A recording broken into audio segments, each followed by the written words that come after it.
Sustainability, a word that makes us feel responsible, smart, caring, and much more.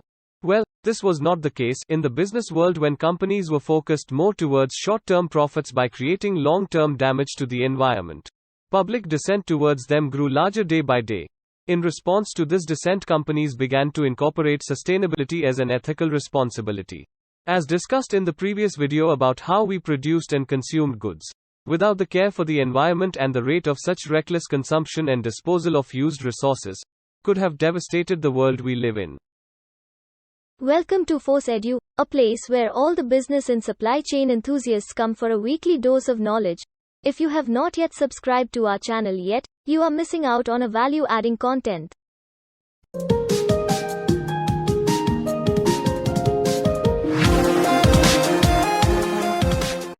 Sustainability, according to the World Commission on Environmental and Development, WCED, is defined as development that meets the needs of the present without compromising the ability of future generations to meet their needs.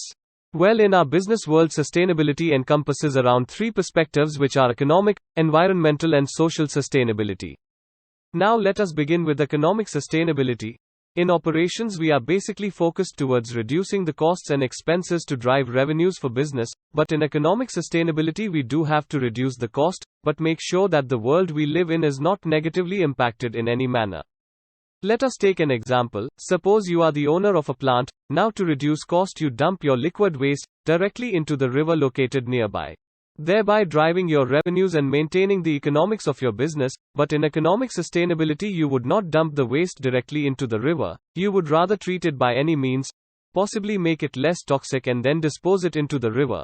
Although it may cost you, but you must make sure that the environment and people associated with that river are not impacted, no matter how small the impact may be. Now that's the difference between economics and economic sustainability. Environmental sustainability is concerned more with consumption of resources at a rate such that there is enough time for the environment to recover in an effective manner. Now this could be reducing the emissions into the environment to arrest climate. The related regulations imposed by the law are basically concerned with maintaining these rates and simultaneously concerned with the white-collar crimes, as they systematically hide their wrongdoings.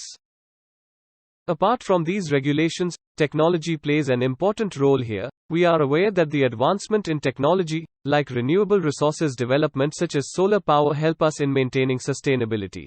But here is the catch: even renewable resources too should be used judiciously, as an imbalance in their rate of consumption can lead to an irreparable damage to the environment. Now, coming back to the example of solar power plant, the region around the power plant gets excessively heated, and the materials involved in making such panels are all toxic chemicals which again degrade the quality of soil. Therefore, even renewable resources must be used at a judicious rate to maintain sustainability. Corporates and firms must realize that not just switching to an environmentally friendly tech can help in achieving their goal, but its judicial use must also be taken into consideration and regulations must be obeyed. Social sustainability. This is the least considered of the three, but it is basically concerned with promoting well-being of people associated with the place they live and work. Nobel laureate Amartya Sen developed the 4 dimensions of social sustainability. 1. Quality of life. This includes housing, medical support, education, training, employment, safety, and support. 2. Equality and diversity. This is about determining the factors that create inequality and overcoming, reducing, or destroying those barriers to provide equal opportunities, so that people can have more control of their lives. 3. Social cohesion. This generally implies in building links across various sections of societies by encouraging them to contribute towards various activities. 4. Democracy and governance. Democracy provides power to the people and makes the governing body accountable, but the role of the governing body is to make sure that enough budget and resources are allocated to maintain the sustainability of the projects.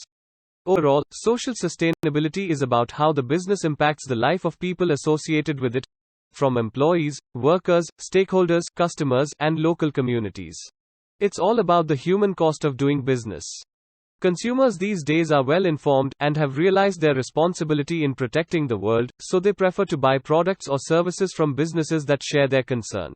Companies or businesses involved in polluting the environment or involved in exploitation of humans are more likely to lose consumers. Now, to sum up, all three, that is economic, environmental and social sustainability, are interdependent on each other.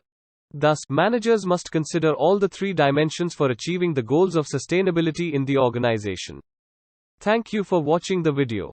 To know more about the notion of sustainability in operations and SCM, stay tuned to our channel Force Edu and watch out for our next video.